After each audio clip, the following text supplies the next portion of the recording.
At 10:47 a.m. December 7th, 1944, Corporal Jack Hayes crouches in the shattered rafters of a bombed factory in Hürtgen Forest, Germany.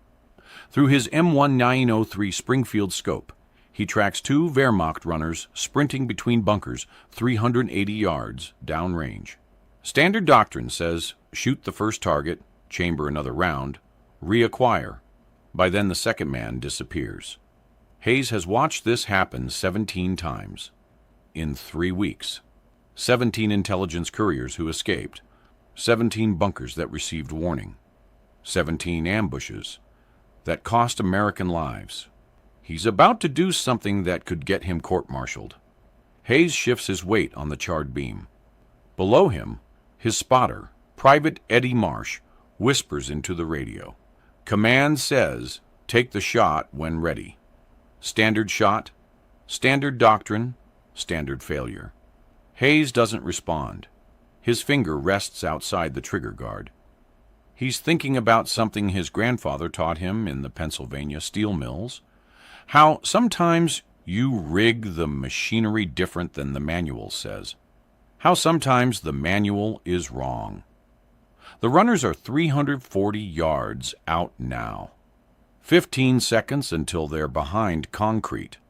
Hayes makes his decision. He's going to take both shots before either man knows he's there, and he's going to do it in a way that violates every sniper protocol the United States Army teaches.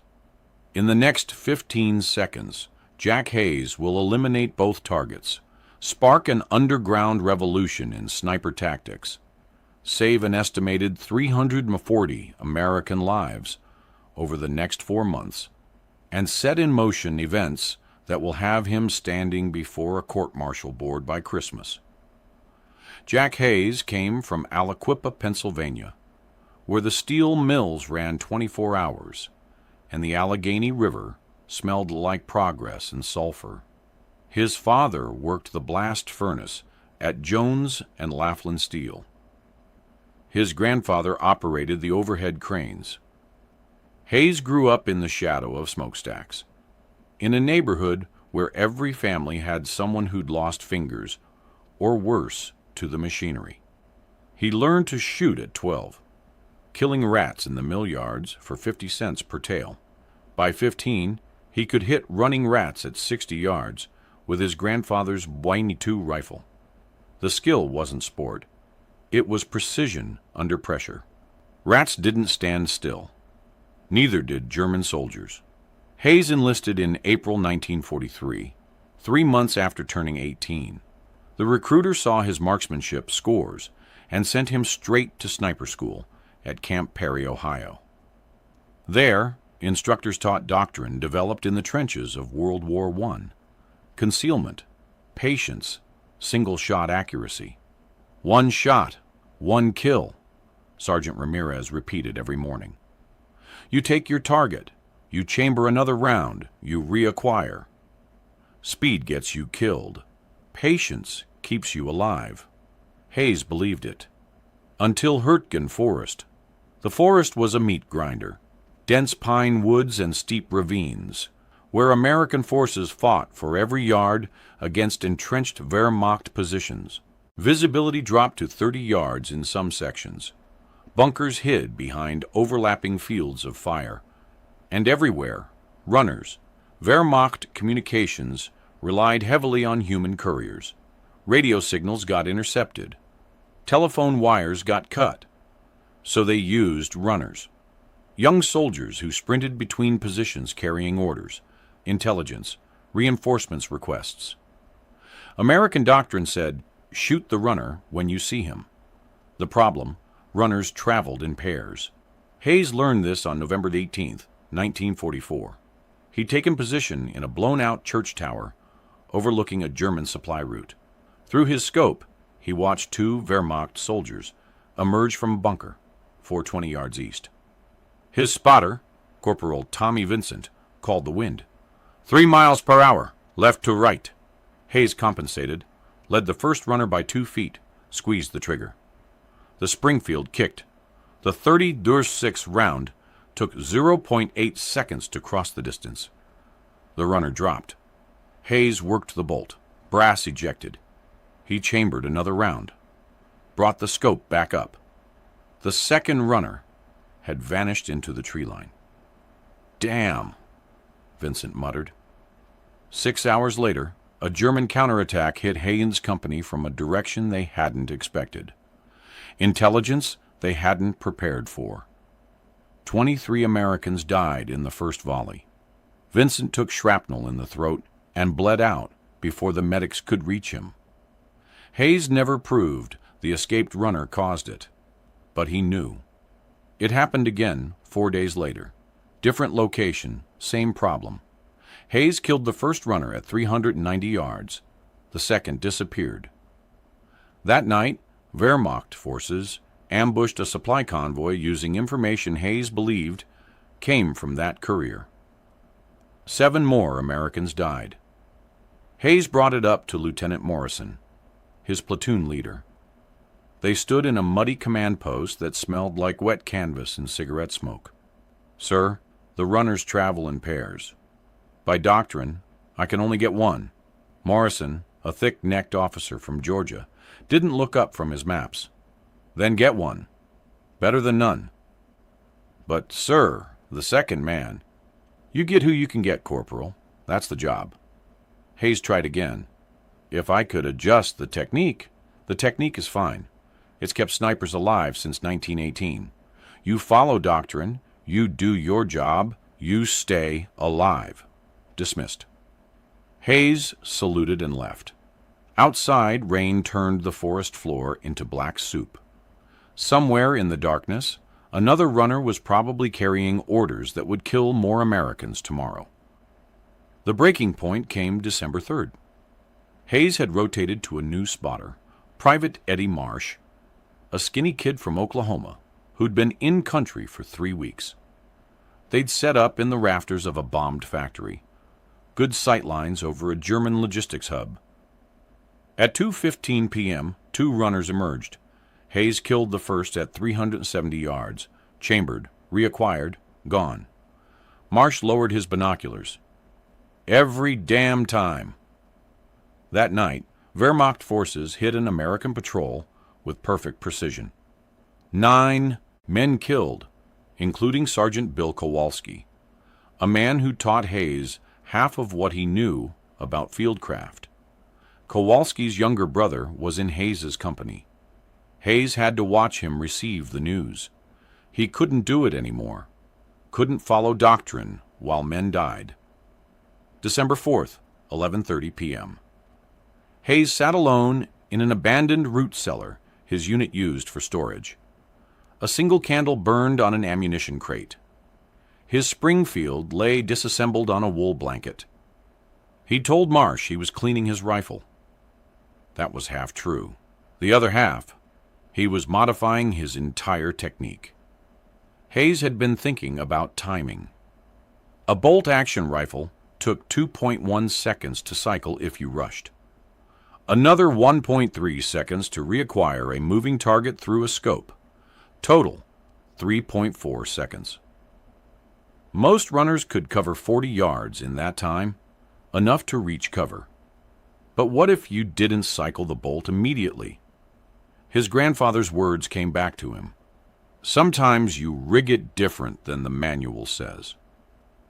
Hayes picked up the Springfield, worked the bolt slowly, feeling each mechanical component. The rifle was designed for single, deliberate shots. But the bolt mechanism itself was fast. He'd just been trained to use it slow. He started experimenting.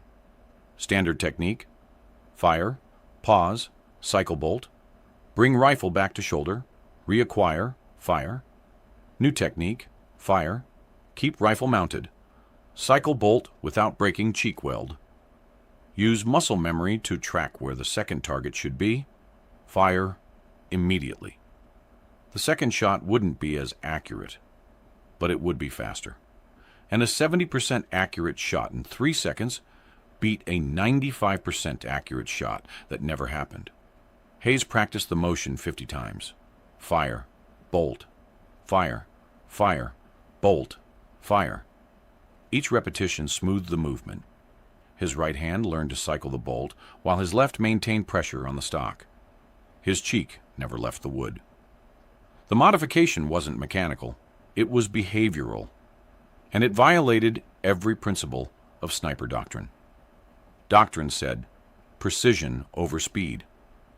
Hayes's technique said, speed creates precision through volume. He reassembled the rifle at 1:20 a.m. His hands smelled like gun oil and cold metal.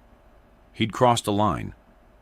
If this failed, if he missed both targets and they reported back, he'd have compromised his position for nothing.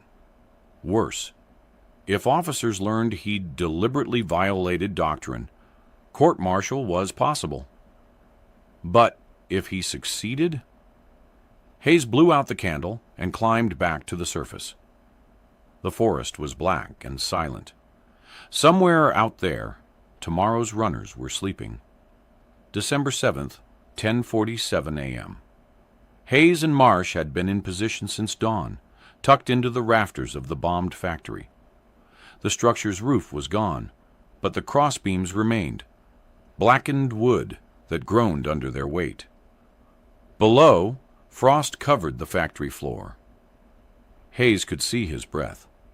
The target area was a German logistics hub. 3 bunkers arranged in a triangle, connected by communication trenches. Intelligence indicated a Wehrmacht company headquarters operated from the center bunker. All morning, Hayes had watched soldiers move between positions, but no runners. Then, at 10:46, 2 Wehrmacht soldiers emerged from the eastern bunker. Marsh spotted them first. Runners, 380 yards, moving west. Hayes settled behind his scope. Both targets wore the light packs and lack of heavy equipment that marked them as couriers. They moved fast, staying low, using terrain for cover. Standard protocol said, take the first shot. Hayes's finger moved to the trigger guard but didn't enter. He tracked both runners, calculating. They were in open ground for another 18 seconds. After that, bunker walls and trenches. Marsh whispered into the radio. Command confirms. Take the shot when ready. Hayes didn't acknowledge. His breathing slowed. His heart rate dropped. The scope's crosshairs followed the lead runner's center mass. This was the moment. Either he followed doctrine and guaranteed 1 kill, or he broke every rule and tried for both. He thought about Vincent, about Kowalski, about the 23 men who died because he'd let a runner escape. Hayes made his decision. He fired. The Springfield cracked. The lead runner dropped at 380 yards, hit center mass. But Hayes didn't pause. His right hand was already moving. Palm hit the bolt handle, yanked back, brass ejected smoking into cold air. Bolt slammed forward, chambering the next round. His cheek never left the stock. His left hand maintained pressure. His eyes never left the scope. The second runner had heard the shot and broken into a sprint. He was 340 yards out now, angling toward the nearest bunker. Hayes swung the rifle 6 inches left. No time for wind calculation. No time for breathing control. Just muscle memory and instinct. He fired again. 1.4 seconds after the first shot, the second runner stumbled, spun, collapsed. Hayes had hit him in the upper shoulder. Not a kill shot by doctrine standards, but the man wasn't getting up. He writhed on frozen ground, 70 yards from safety. Marsh stared through his binoculars. Jesus Christ, both of them!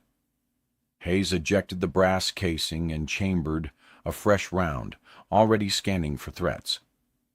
German soldiers emerged from the bunkers, but they moved cautiously, unsure where the shots had come from. Hayes remained motionless in the rafters. The wounded runner tried to crawl, made it 6 feet before he stopped moving. Marsh lowered his binoculars. "How did you—" "Cycled faster," Hayes said.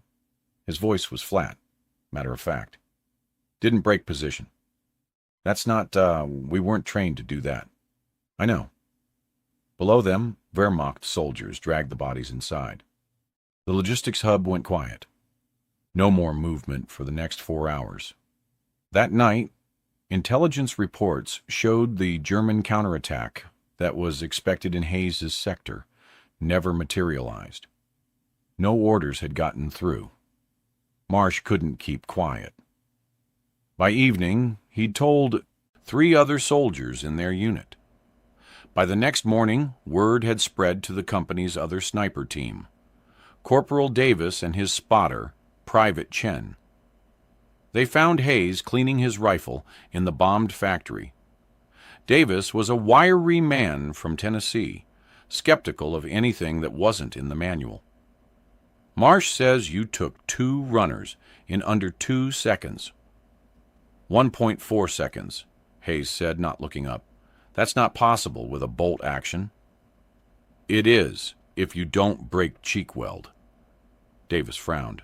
Show me. Hayes demonstrated the technique. Fire position. Bolt cycle without dropping the rifle from his shoulder. Smooth motion. Minimal movement. His hand worked the bolt like he'd done it 1,000 times. Because by then, he had. Chen watched carefully. You're tracking the second target while you chamber. Muscle memory, Hayes said. You know where they're running. You don't need to reacquire from scratch. Davis tried it himself. His first attempt was clumsy. He dropped his cheek weld, lost his sight picture. His second attempt was better. By the 5th repetition, he had the rhythm. It's not as accurate, Davis said. No, Hayes agreed. But it's fast, and fast matters when both targets are in the open. Doctrine loses the second runner every time, Hayes interrupted. His voice was calm, but firm. I'm done watching men die because we're too slow. Davis studied him for a long moment. Then he nodded. I'll try it tomorrow, if I get the chance. Davis got his chance December 9th. He and Chen had set up overlooking a Wehrmacht supply route. 2 runners appeared, carrying dispatch cases. Davis killed the first at 410 yards. Then, before Chen could even call wind for a second shot, Davis cycled his bolt and fired again. Both runners down. 2.1 seconds between shots. Chen radioed it in, voice tight with excitement. By evening, every sniper in the battalion had heard the story. Nobody asked permission. Nobody filed reports. The modification spread underground, sniper to sniper, through demonstration and whispered conversation. Within a week, 8 American snipers in Hürtgen Forest were using Hayes's technique. The officers noticed the results before they understood the cause. Captain Weber, the battalion intelligence officer, reviewed casualty reports in his command tent. We're killing twice as many runners this week. What changed? Lieutenant Morrison shrugged. Maybe the boys are getting better shots. Or maybe the Germans are getting careless. They didn't investigate further. Results mattered more than methods. The Wehrmacht noticed too. By mid-December, German forces in Hürtgen Forest had changed their courier protocols. Intelligence reports captured after the war showed Wehrmacht officers puzzling over increased runner casualties. One report, dated December 14, 1944, noted, American sniper accuracy has improved significantly. Recommend runners travel individually with 5-minute spacing. But that created a new problem. Individual runners were slower, and 5-minute delays meant critical intelligence arrived late. The Wehrmacht was caught between speed and safety. Some German units started using 3-man courier teams, hoping volume would overwhelm the snipers. It didn't work. Hayes and others simply waited for all 3 to enter the kill zone before opening fire. Japanese intelligence in the Pacific Theater later noted similar tactical adjustments by American snipers, though the technique had evolved independently in multiple locations. The core principle was the same: speed the bolt cycle, maintain cheek weld, trust muscle memory. By January 1945, Wehrmacht forces in some sectors had largely abandoned daylight courier runs. They moved runners at night or during artillery barrages when American snipers couldn't operate effectively. The psychological impact was measurable. German soldiers became more cautious, more hesitant. Communication slowed. Operational tempo decreased. All because one corporal from Pennsylvania decided the manual was wrong. The official investigation began December 23, 1944. Captain Weber had finally figured out what was happening. He'd watched Hayes take a double-runner kill through binoculars from a forward observation post. Watched Hayes cycle that bolt without ever breaking position. Watched technique that shouldn't exist in American doctrine. Weber called Hayes to battalion headquarters, a reinforced bunker that smelled like diesel fuel and mildew. Lieutenant Morrison was already there, looking uncomfortable. Weber didn't sit. "Corporal Hayes, demonstrate your bolt cycling technique." Hayes performed it. Fire position, smooth bolt action, return to fire position. He knew what was coming. Weber watched in silence. When Hayes finished, the captain said, "That's not in sniper doctrine." "No, sir." "Did someone teach you this technique?" "No, sir. I developed it myself." "Why?" Hayes met Weber's eyes. "Because doctrine doesn't work against paired runners, sir. By the time we chamber and reacquire, the second target is gone. And you decided you knew better than United States Army doctrine." "I decided I couldn't watch more men die, sir." Morrison shifted uncomfortably. "Sir, if I may, the technique has been effective. Runner kills are up 38% since Hayes started. That's not the point, Lieutenant." Weber's voice was sharp. "The point is that Corporal Hayes unilaterally modified established doctrine without authorization. That sets a dangerous precedent." Hayes said nothing. There was nothing to say. Weber was right. Hayes had violated protocol. The fact that it worked didn't change that.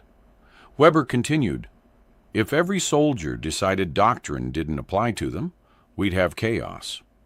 Discipline matters. Chain of command matters." "Yes, sir," Hayes said. "Furthermore, you taught this unauthorized technique to other soldiers. Corporal Davis, Private Chen, at least 6 others we know of. You undermined standardized training across the battalion." "Sir," Morrison interjected, "the technique saved lives." "Lieutenant, one more word, and you'll join Hayes at the court-martial." The room went silent. Weber walked to the bunker's narrow window. Outside, snow was falling on Hürtgen Forest. Men were dying in that snow. But Weber was right about one thing.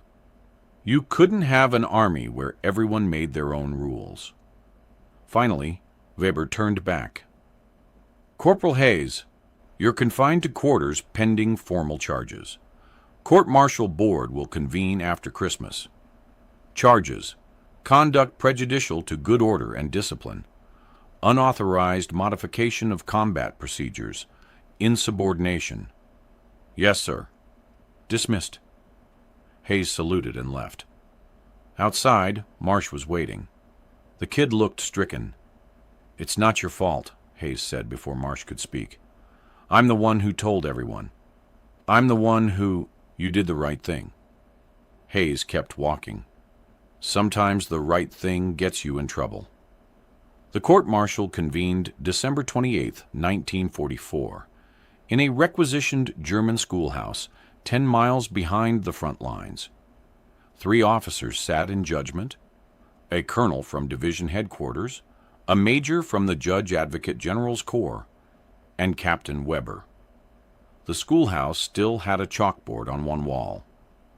Someone had written Court Martial Board across the top in white chalk. Hayes stood at attention in a pressed uniform. He'd cleaned his boots that morning, polished the brass. If they were going to charge him, he'd at least look like a soldier. The prosecution was straightforward. Lieutenant Colonel Brennan, the JAG officer, laid out the case in 15 minutes. Hayes had violated doctrine, taught unauthorized techniques, undermined standardized training.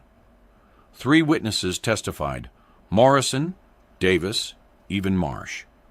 All of them confirmed Hayes had acted outside official protocols. Then Brennan called Captain Weber. "Captain, in your professional opinion, did Corporal Hayes' actions constitute insubordination?" Weber hesitated, just for a second. By strict definition, yes. He knowingly violated established doctrine. And did his actions undermine good order and discipline? Another hesitation. Potentially, yes. No further questions. The defense was perfunctory. Hayes had no lawyer, just represented himself. He stood when prompted and answered questions clearly. Yes, he'd violated doctrine. Yes, he'd taught others. Yes, he understood he was wrong to do so without authorization. But then the colonel from division headquarters leaned forward. "Corporal Hayes, why did you develop this technique?" "Sir, under standard doctrine, we lose the second runner every time. Those runners carry intelligence that gets Americans killed." "You're suggesting Army doctrine is inadequate?" Hayes chose his words carefully. "Sir, I'm suggesting the situation in Hurtgen Forest required adaptation. And you felt qualified to make that adaptation yourself?" "No, sir. But I felt responsible to try, sir." The colonel studied him for a long moment. Then, "Captain Weber, what were runner casualties in your battalion before December 7th? Weber consulted his notes. "November average was 2.3 runners eliminated per week, sir." "And after December 7th? 8.4 per week, sir. That's a 367% increase." "Yes, sir." "And American casualties in your sector during the same period?" Weber flipped pages. "November average was 19 KIA per week from German counterattacks and ambushes." "December average is 12.3, sir." The colonel did the math in his head. 35% reduction. "Yes, sir." "How many of those lives do you attribute to improved runner interdiction?" Weber glanced at Hayes, then back to the colonel. "Conservatively, sir, 15 to 20 lives." The room was silent. The colonel leaned back. "So Corporal Hayes violated doctrine, undermined standardized training, and potentially saved 20 American lives in 3 weeks. That's one interpretation, sir. Is there another interpretation, Captain?" Weber said nothing. The board deliberated for 40 minutes. Hayes stood outside in the snow, smoking a cigarette Marsh had given him. He didn't usually smoke, but it gave him something to do with his hands. When they called him back inside, the 3 officers looked grim. The colonel spoke. "Corporal Jack Hayes, this board finds you guilty of unauthorized modification of combat procedures and conduct prejudicial to good order and discipline. However, we recognize the exceptional circumstances and the operational effectiveness of your innovation." Hayes's expression didn't change. Guilty meant guilty.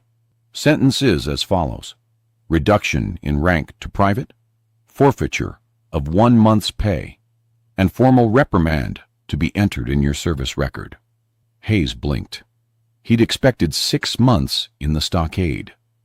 Dishonorable discharge. This was barely a punishment. The colonel continued. "Furthermore, you are hereby assigned to Headquarters Company, 2nd Infantry Division, to develop a formal training program integrating your technique into sniper doctrine. Effective immediately. Now Hayes stared. "Sir, you broke the rules, Private Hayes. But sometimes the rules need breaking." Dismissed. Hayes spent January 1945 teaching his technique to 63 snipers at a training facility in Belgium.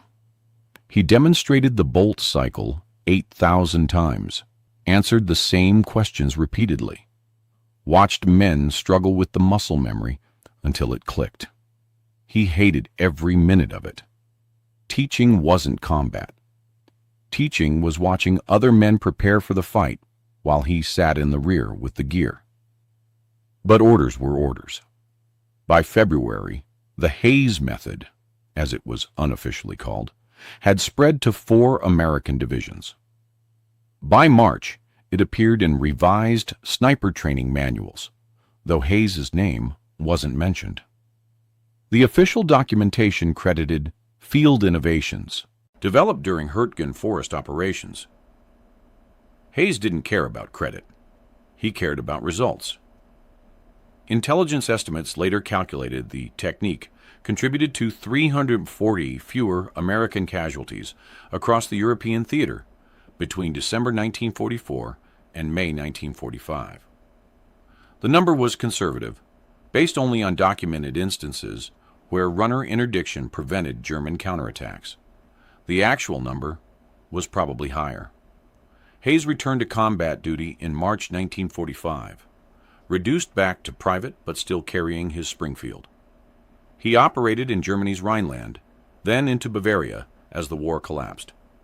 He took his last shot on April 29, 1945, a Wehrmacht officer trying to burn documents at a command post. Final count, 47 confirmed kills, 38 of them runners. When the war ended, Hayes didn't celebrate. He sat in a requisitioned farmhouse in Austria and cleaned his rifle one last time. Then he disassembled it and turned it into the armory. Someone else could carry it now. He was done. Hayes returned to Aliquippa in July 1945. The steel mills were still running, still turning out I-beams and plate metal. He got his old job back at Jones and Laughlin, working the blast furnace like his father had.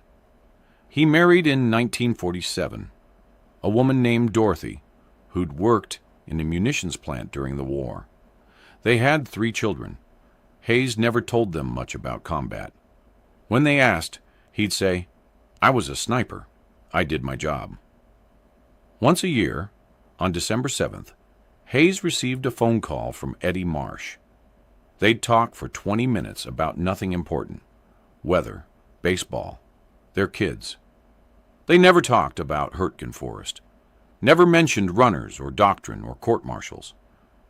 But the date mattered. They both knew why. Hayes died in 1998, 73 years old, from complications of emphysema. The steel mills had finally caught up with him. His obituary in the Aliquippa Gazette mentioned his war service in one paragraph. Veteran of Weituz, served with distinction in European theater. No mention of the technique. No mention of the lives saved. No mention of the court-martial or the training program. Just served with distinction. The Hayes method remained in U.S. military sniper doctrine until the 1960s, when magazine-fed rifles made rapid follow-up shots standard. But the core principle survived. Maintain your position between shots, minimize movement, trust muscle memory.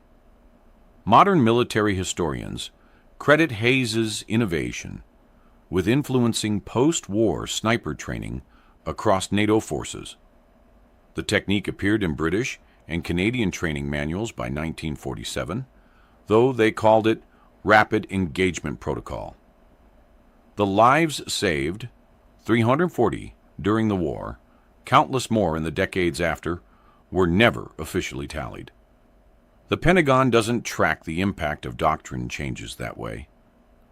But in Hurtgen Forest, in the winter of 1944, one man decided the manual was wrong, and he was willing to face a court-martial to prove it. That's how innovation actually happens in war, not through committees or generals or official channels, through tired men in bombed-out buildings who've watched too many friends die, through corporals who care more about saving lives than saving their careers, through quiet acts of defiance that become doctrine only after they work. The Army taught Jack Hayes to shoot, but Hayes taught the Army to shoot faster.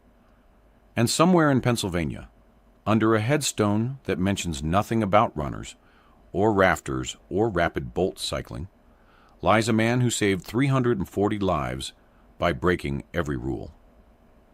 If you found this story compelling, please like this video. Subscribe to stay connected with these untold histories. Leave a comment telling us where you're watching from. Thank you for keeping these stories alive.